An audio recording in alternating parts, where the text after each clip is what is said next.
You ever have one of those days where you just wish you could hit a reset button, a total do-over? Well, today we're going to talk about a whole anime genre that's built on that exact feeling and takes it to the absolute extreme. We're talking about Isekai. So, just imagine it for a second. You're walking home, totally wiped from a long day. You trip, a truck's coming right at you, and you close your eyes. But when you open them again, you're somewhere else, a whole new world. And that right there, that's not just some random plot point. It's the absolute core fantasy that has hooked millions of people. Okay, so what is Isekai, anyway? The word itself literally just means different world in Japanese, and that's pretty much what it is. It's a genre where some normal person from our world gets zapped into a parallel universe. They could be transported, reborn, or just plain trapped there. And usually, this new world has, magic, monsters, and a lot of rules that feel straight out of a video game. It's kind of like a modern, supercharged Alice in Wonderland. And really, that's what it all boils down to. The big draw of Isekai is just that. It's the ultimate escape. It's the dream of a completely fresh start in a place where all the old rules and maybe even your old, boring self just don't matter anymore. But okay, here's where it gets really fun. We're not just talking about one kind of escape story here. Oh no. The genre has totally blown up. There's a wild number of subgenres now, and they cater to pretty much any fantasy you can think of. So first up, you've got your standard Isekai. Think of shows like Sword Art Online, a huge one that really set the stage. These are super inspired by video games. You've got a hero, a big quest, defeat the demon lord, save the world, that kind of thing. And this part is key. They always have some kind of special, totally overpowered ability that makes them the star of the show. Then you've got romance isekai. Here, the big epic fights take a backseat to, relationships. Sometimes this means those classic harem fantasies, but it also includes some really clever stuff, like in My Next Life as a Villainess. In that one, the main character's whole goal is just to survive the plot of a dating sim she's been reborn into. It's all about navigating the social and romantic minefield. And what if you're just tired? Like, totally burned out?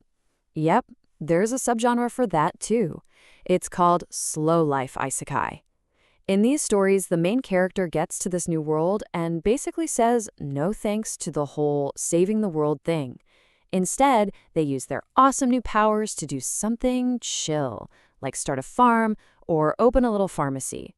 It's not just about escaping our world, it's about escaping the grind. And this is where you see just how wild the genre can get.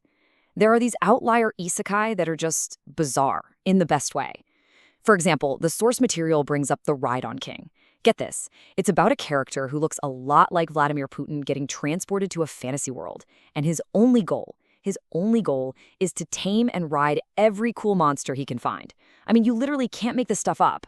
So yeah, it all kind of begs the question, right? Why is this fantasy so powerful? What's going on in our world that makes the idea of leaving it all behind so appealing to so many people? And what's really fascinating is who these stories are about. The main characters, they are almost never heroes back on Earth. Nope, they're usually these overworked office workers. We call them salarymen, or people with dead-end jobs who nobody appreciates. Sometimes they're social shut-ins, hikikomori, or even NEETs, people who aren't in school or working at all. And this is so important because it creates this really powerful connection. It makes it super easy for the audience to see themselves in these characters. These totally normal, maybe kind of unhappy people who suddenly, bam, get a chance to be amazing. It's a direct pipeline to wish fulfillment. Because in this new world, everything is different. Suddenly, skills that are totally boring here, like knowing a little bit of chemistry or how businesses work, can be completely game-changing. And on top of that, the main character always gets some kind of special, usually crazy powerful ability. They go from being just another nobody to being, the one. But, and this is a big but, there's a flip side to all of this. This whole power fantasy, this ultimate escape, it has a darker side. A pretty troubling one, actually. And to really get it, we need to talk about that term again, hikikomori. This isn't just a character type. It describes a real-world phenomenon in Japan of extreme social withdrawal. It's a serious and growing problem. The fact that so many isekai protagonists fit this mold, it ties the whole fantasy genre to a very real social issue. And that wish fulfillment can get tricky, especially when it comes to self-image. It's not always just about getting cool powers. Sometimes, the characters are reborn into what the story calls an objectively beautiful and perfect body. And that can start to push this really harmful idea that your value, your happiness, is all tied up in looking a certain totally unrealistic way. And honestly, it can get even darker than that. Some of these stories have some really problematic stuff, like the main character building a slave harem. And the argument here is that, yeah, maybe this lets people explore fantasies about having power and control that they don't have in real life, but the huge risk is that it also starts to normalize some really sexist ideas in the treatment of women as objects. So stuff like that brings us right to the core debate about this whole genre. Is it just harmless fun, a healthy way to blow off steam, or does it cross a line? Does it end up encouraging people to just fantasize about escaping their problems instead of actually dealing with them? And this is where things get really serious. There's this one piece of data that's, well, it's pretty chilling.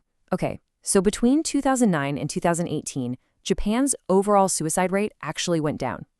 That's good. But for people under 20, a huge part of the Isekai audience, the rate went up. Now, we have to be super clear. This is a correlation, not proof that one thing caused the other. But seeing that trend happen at the same time that this kind of escapist media is exploding, it's definitely concerning. So at the end of the day, the crazy popularity of Isekai isn't really just about cool fight scenes or magic. It's like holding up a mirror to our own society. It reflects back all the stress, the anxieties, and the things we wish we had. I mean, you want to know how popular we're talking? It got so out of control, so oversaturated, that back in 2017, this huge publisher in Japan, Kadokawa, actually had to ban Isekai stories from one of their contests. They just wanted to see something different for a change. A genre has hit the big time when people have to start banning it. And there's this quote from a book called Interpreting Anime that just nails it.